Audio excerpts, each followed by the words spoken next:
አለቃ የመውለጃ ጊዜ ደርሶ ነበርና አንዳንድ ነገር ማዘጋጅበትን ከቀጣይ ወር ደሞዜ ላይ እንድትሰጠኝ ነበር። ምን ከኔ ነው እንዲያረጋግሽው? በእጂና አስተናግጂ የምን ብር ነው የምትለው? እሺ ከዚህ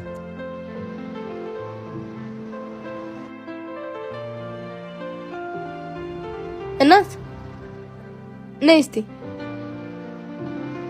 ምን ሆነሽ ነው የምታለቅሽው? መውለጃ ቀን ይደርሷል። ቤቴ ደግሞ ባዶ ነው። ቆይ አንዴ።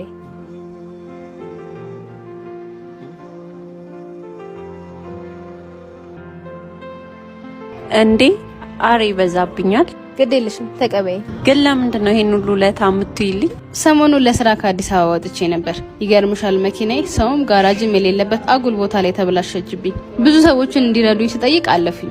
አንድ ሰው ግን መጥቶ መኪናዬን ሰራልኝ።